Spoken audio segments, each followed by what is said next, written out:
नमस्कार साथियों, Suryanagari Uniqlo classes के यूट्यूब चैनल पर मैं उर्मिला राठी आपका हार्दिक स्वागत और अभिनंदन करती हूँ। बात कर रहे हैं हम लोग जुडिशरी के एग्जाम की। इसके साथ ही साथ दिल्ली जुडिशरी का रिजल्ट आ चुका है। कहना किस्मत बड़ी गजब की चीज़ होती है जो हम में से किसी को नहीं पता है। यूँ तो एक में भी सिलेक्शन नहीं होता है और यूँ तीन जुडिशरी का बुलावा एक साथ है। एक स्टूडेंट है जो मेरे मॉक इंटरव्यू के स्टूडेंट है, उनका पहला राजस्थान जुडिशरी क्लियर हो गया। ठीक है, बेसिकली वो हरियाणा के हैं, उनका हरियाणा जुडिशरी भी क्लियर हो गया तो राजस्थान ज्वाइन नहीं करेगी, तो राजस्थान के वेटिंग वालों को बेनिफिट मिलेगा। नाउ का दिल्ली का रिजल्ट आया और उस बच्ची का दिल्ली मेन भी क्लियर हो गया। इंटरव्यू देगी नहीं, आई डोंट नो, मेरी बात नहीं हुई, बस उसका मैसेज आया मेरा हो गया और मैंने उसको मैसेज में यही लिखा कि वाह बेटा वाह, कि तो एक एग्जाम क्लियर नहीं हो के तीन का बुलावा एक साथ, इसे कहते हैं डेस्टिनी। भाग्य में किसके क्या लिखा हम में से किसी को नहीं पता, बट हम निस्वार्थ, हम बिना लालसा किए, बिना कुछ उम्मीद किए सिर्फ तैयारी करनी है हमें कि यस मेरा उद्देश्य जज बनना है और जहां से आएगा एग्जाम में दूंगी, मुझे तो जज बनने से मतलब है। एक बार कहीं पर भी सिलेक्शन हो जाए उसके बाद मैं मेरे स्टेट का दूंगी, बस ये सोच के तैयारी करो मैं बनूंगी, बन के रहूंगी, पक्का मेरा होगा, ये मत सोचे। बस आप अपनी तैयारी करते रहे, ऊपर वाले को पता है कब आपको कहाँ कैसे देना है। ठीक है, तो ये आप लोगों को दिल्ली जुडिशरी के रिजल्ट की ढेर सारी शुभकामनाएं। इसके साथ ही दिल्ली, उत्तराखंड और महाराष्ट्र तीनों जुडिशरी के मेन एग्जाम के रिजल्ट आ चुके हैं। अब है एमपी का नंबर और इन सब के मॉक इंटरव्यू की प्रिपरेशन हम जल्दी स्टार्ट करेंगे। चलिए, तो इसी के साथ हम आगे चलते हैं और फिर से हमारे पास आता है आईपीसी। और जैसे कि आपको पता है कि सूर्यनगरी यूनिक्लो क्लासेस ने आईपीसी के डिफरेंसेस को लेके एक जो है यूट्यूब पे एक मैराथन स्टार्ट किया है जो लगभग 45 डेज चलेगा, यानी 45 जो है डिफरेंसेस आपके पास आएंगे। जैसा कि मैंने कहा कि केवल डिफरेंसेस नहीं कराऊंगी, उस सेक्शंस के बारे में थोड़ा कुछ आपको बताऊंगी। तो सबसे पहले हमने किया था government servant and public servant, second हमने किया था आपका डिसऑनेस्टी एंड फ्रॉडुलेंटली। आज हम करेंगे कॉमन इंटेंशन एंड सेक्शन 114। हाँ जी, बहुत कम लोगों को पता है कि ये डिफरेंस है, आता रहता है एग्जाम में, कई बार बच्चे कंफ्यूज हो जाते हैं, बाकी एग्जाम में आता रहता है। तो आज का हमारा टॉपिक रहेगा आईपीसी के अंदर, आईपीसी 1860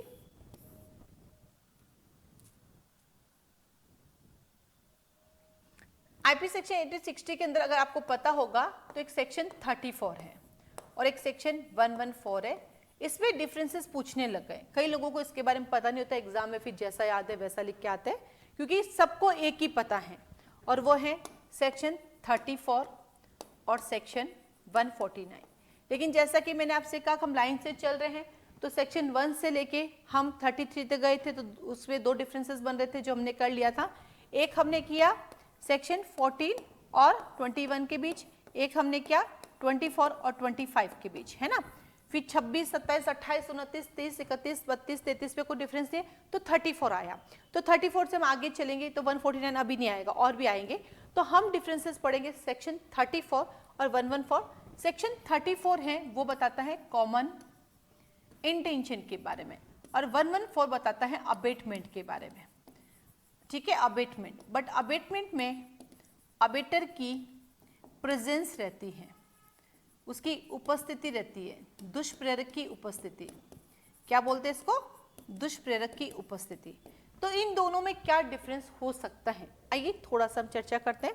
सेक्शन नंबर 34, सेक्शन 34 कहता है कॉमन इंटेंशन में किए गए कार्य के लिए दो इसकी आवश्यक कंडीशंस होती है, एसेंशियल कंडीशन।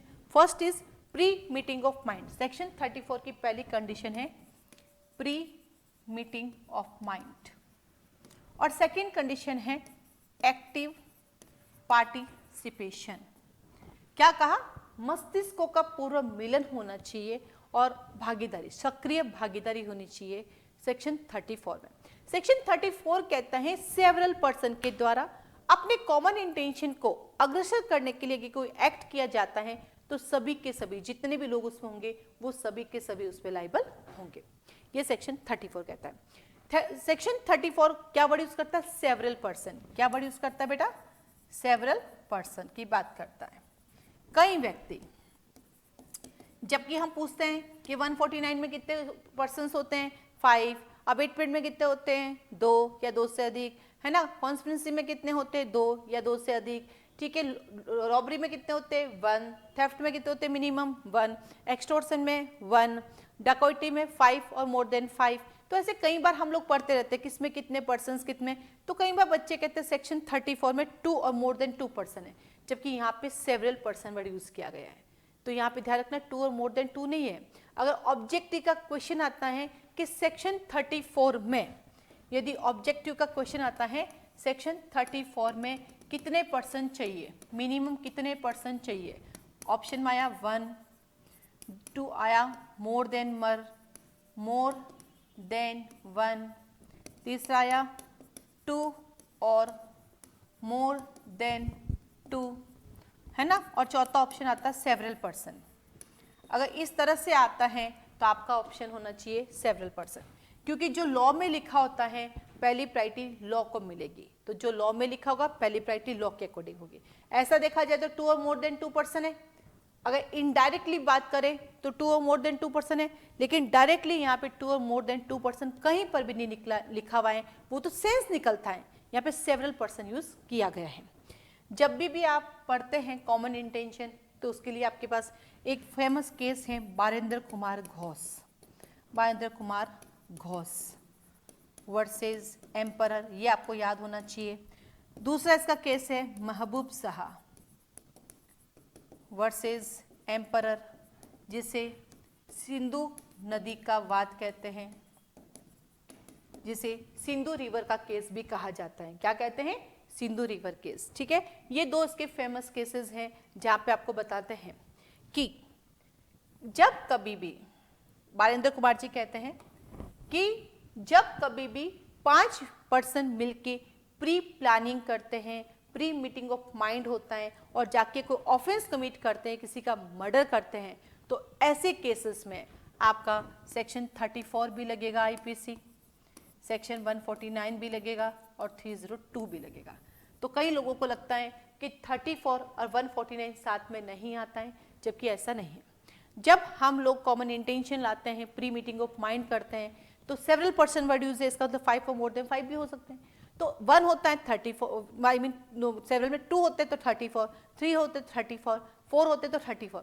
जैसे ही वो लोग संख्या में 5 हो जाते हैं, जो प्री मीटिंग ऑफ माइंड और एक्टिव पार्टिसिपेशन है, तो 149 ऑटोमेटिक लग जाएगा। क्योंकि 149 का मतलब क्या है, आप कहीं असेंबल हुए हैं, गलत काम के लिए, अनलॉफुल के लिए हुए हैं, तो 149 आ जाएगा, और उसमें प्री मीटिंग ऑफ माइंड आ जाता है तो 34 आ जाएगा। इसलिए ध्यान रखना कि प्री मीटिंग ऑफ माइंड और एक्टिव पार्टिसिपेशन में सेवरल पर्सन में 5 से अधिक हो जाते हैं तो 34 और 149 साथ लग जाएगा। तो मर्डर का केस था, 5 लोगों ने प्लानिंग की, राम को मारना है, एक दिन पहले प्लानिंग की, दूसरे दिन मारने जाते हैं, राम को मार देते हैं, टोटल ये 5 लोग होते हैं, तो वहां पे 34 भी लगेगा, 149 भी लगेगा, 302 तो है, ये मर्डर किया है, और सबकी इक्वल लाइबिलिटी होगी। बारेंद्र कुमार घोष के केस में यही हुआ था।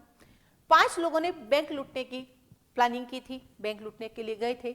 बारेंद्र कुमार जी जो थे वो गेट पे इंतजार कर रहे थे, कोई आए तो बता दूंगा। अंदर 4 लोग गए बैंक लूटने के लिए, वहां पे एक सिक्योरिटी गार्ड बैठा था, उसने बीच में हाथापाई की तो उसको मार दिया और 5 लोग वहां से भाग गए। कोर्ट में केस आया, सेक्शन 34, 149 और 302 लगा।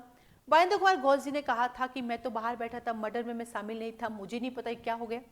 जबकि जब आप बैंक लूटने जाते हैं, कहते हैं ना, जब 5 या 5 से अधिक व्यक्ति लूटने जाते हैं तो ये संदेह तो रहता है बीच में कोई आएगा तो आप मारोगे ही मारोगे। तो ये जो डेथ हुई थी वो उसी के कॉन्सिक्वेंस में हुई थी, बैठे बैठाए किसी को नहीं मारा। इसलिए बारेंद्र कुमार घोष जी को जो है 149 का बेनिफिट, 302 का कोई बेनिफिट नहीं मिला, उनको भी इक्वल कंसिडर किया गया। तो सेक्शन 34 की पहली कंडीशन क्या रहती है कि जब कॉमन इंटेंशन को अग्रसर करने में आप कोई भी एक्ट करते हैं तो आप भी इक्वली लाइबल होंगे। That is a common intention, ठीक है। जब भी आप कॉमन इंटेंशन पढ़ेंगे तो 34 के साथ आपको गिफ्ट में मिलेगा 35, 36, 37, 38। अगर मैं बात करूं तो 34 से 38 अपने आप में प्रॉब्लम्स क्वेश्चंस देते हैं। 34 से 38 अपने आप में 6 मार्क्स का, 10 मार्क्स का, 15 मार्क्स का क्वेश्चंस भी आता है, और सेक्शन 34 और 114 के साथ डिफरेंसेस भी आते हैं। तो चलिए आगे बढ़ते हैं 114 के साथ। तो आगे हम देखेंगे 114। सेक्शन 114 जो है रिलेटेड टू अबेटमेंट है। किससे रिलेटेड है? अबेटमेंट। अबेटमेंट में अबेटर पर्सनली अपीयर रहता है, प्रेजेंस रहता है। जनरली क्या होता है, एक पर्सन दूसरे पर्सन को अबेट करता है, तू ऐसा काम कर लेना, या तो उसको इंस्टिगेट करता है, या उसको ऐड करता है, या कॉन्स्पिरेसी करता है। तो अबेटमेंट की डेफिनेशन कहाँ पढ़ते हैं, सेक्शन नंबर 107 में। अबेटमेंट में 3 चीजें होती हैं। फर्स्ट होता है किसी को इंस्टिगेट करना, दूसरा आता है कॉन्स्पिरेसी करना, और तीसरा आता है बेटा ऐड करना, यानी हेल्प करना। हिंदी में उकसाना, षड्यंत्र करना और सहायता करना, इसको बोलते हैं अबेटमेंट। तो 107 कहता है कि आप अबेटमेंट करते हैं, डेफिनेशन दे रखी है। और 108 में कहता है हु इज ए अबेटर, जो अबेटमेंट करता है, और इसका पनिशमेंट दे रखा है 109 में। और 109 के तक जो अबेटमेंट करेगा, जिस ऑफेंस का तुम अबेटमेंट करते हो, दुष्प्रेरण करते हो, उस ऑफेंस की तुम्हें सजा मिलेगी। तो जब भी आप ये वीडियो सुन रहे हो अपने साथ बैरक खोल के जरूर बैठना, ताकि आपको अच्छे से समझ में याद भी हो जाएगा। अब 114 क्या कहता है, ध्यान से देखो।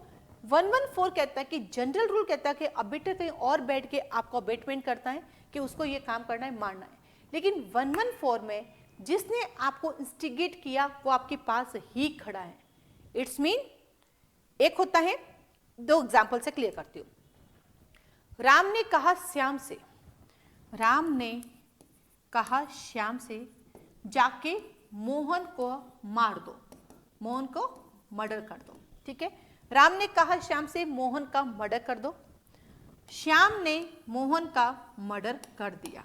ठीक है, अब क्या होगा, सजा मिलेगी, किसको मिलेगी, दोनों को मिलेगी। श्याम को मिलेगी for the purpose of murder, कि श्याम ने मर्डर किया, और राम को सजा मिलेगी अबेटमेंट ऑफ मर्डर, कि राम ने मर्डर का अबेटमेंट। सजा दोनों की सेम है 302।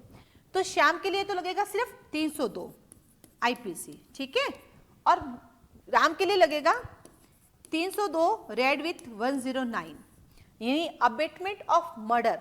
तो 109 रेड विथ 302, 2 सेक्शन इसके लग जाएंगे। क्लियर।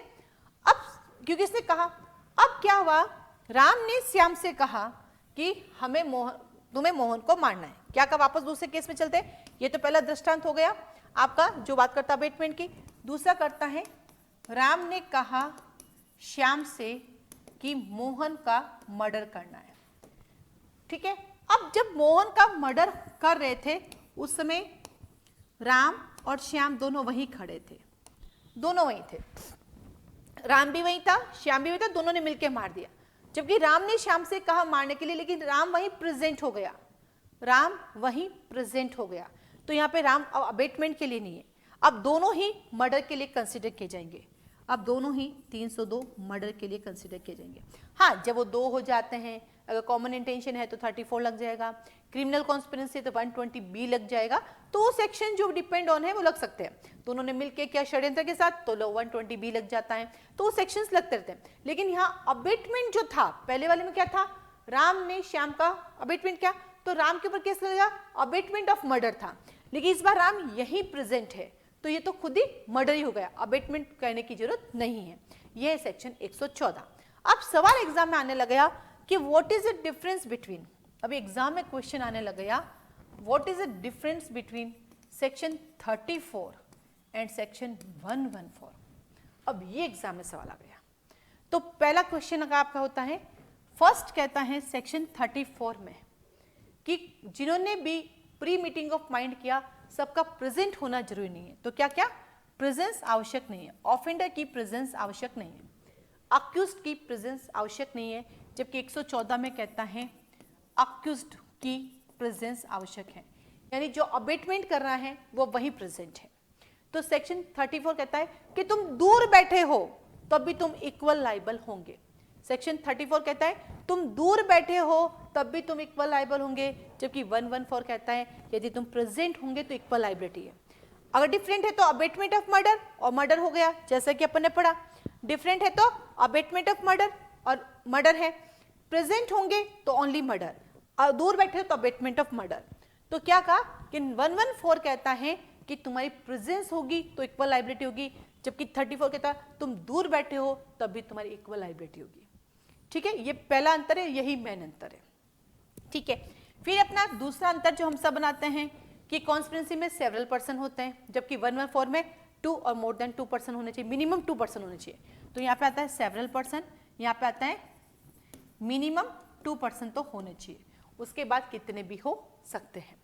ठीक है, तो ये मोटे मोटे दो अंतर है, एग्जाम में इतने लिखने होते हैं, इससे ज्यादा लिखने नहीं होते, तो मोटे मोटे जो है आपके पास दो अंतर आते हैं। एक आध अंतर मेरे पास और है, वो भी मैं आपको बता देती हूँ। ठीक है, तो क्योंकि कई बार ये जब क्वेश्चन आता है या हम टेस्ट सीरीज में देते हैं ना, तो बच्चे कहते हैं अरे मैम ये डिफरेंस थोड़ी होता है, लेकिन अब कई सारे एग्जामों में ये डिफरेंस पूछने लगा है, इसलिए अब हमें इस डिफरेंस के बारे में भी पता होना चाहिए। ठीक है, फिर आता है तीसरे, आ गए आपके पास, यही दो अंतर है बेटा, मेन अंतर यही है, अलग अलग लैंग्वेज में दिए गए हैं, है ना, अलग अलग लैंग्वेज में दिए गए। इसकी एक छोटी सी पीडीएफ भी बनी हुई है, वो भी मैं आपको शेयर कर देती हूँ, आप उसका फोटो ले लीजिएगा पीडीएफ का।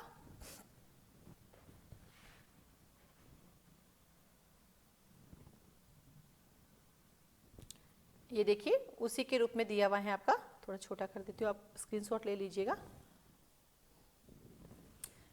34 और 114 विजिबल है,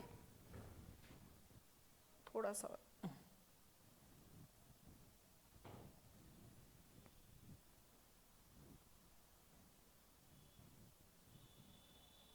हाँ जी। फर्स्ट यही है, 2 और 2 से अधिक व्यक्ति सभी सामान्य आदर्श को अग्रसर करने में है, जबकि यहाँ पे एक व्यक्ति के दूसरे व्यक्ति द्वारा कोई आपराधिक कार्य किया जाता है और उसकी प्रेजेंस वही है, क्या कहा, उसकी प्रेजेंस क्या है, तो इसमें आ गए सेवरल पर्सन और इसमें मिनिमम 2%, इसमें कितने भी हो सकते हैं। और सेकंड कहता है कि आपका घटना स्थल पर उपस्थित होना आवश्यक नहीं है, सेकंड कहता है घटना स्थल पर उपस्थित होना आवश्यक नहीं है, जबकि इस मैटर में आपका जो है उस घटना स्थल पर उपस्थित होना आवश्यक है। तो बस मेन अंतर जो है 34 और 114 में वो यही है कि 34 में चाहे आप प्रेजेंट हो चाहे नहीं हो, फिर भी आपकी लायबिलिटी इक्वल रहेगी, जबकि 114 में प्रेजेंट होंगे तो इक्वल लायबिलिटी है, और डिफरेंट होंगे तो अबेटमेंट और एक्ट हो जाएगा, 109 अलग हो जाएगा। ठीक है, तो ये था 34 और 114 का अंतर, बाकी नंबरिंग सेम होती है अबेटमेंट के केसेस में, तो इसको जरूर कीजिएगा। दो मैक्सिमम मिनिमम दो अंतर है, मैक्सिमम और भी हो सकता है, आप ढूंढ सकते हैं। तो इसी के साथ आज हमारा तीसरा वीडियो इसका जारी हुआ है, नेक्स्ट जल्दी ही आएगा, अच्छे से पढ़िए, स्कोरिंग सब्जेक्ट हैं, एपीओ के एग्जाम में भी काम आता है, एडीपीओ के एग्जाम में भी काम आता है, जुडिशरी के एग्जाम में काम आता है, हायर जुडिशरी के एग्जाम में काम आते हैं। हम आपके साथ चलते रहेंगे और नई नई चीज़ें लाते रहेंगे। आज के लिए धन्यवाद।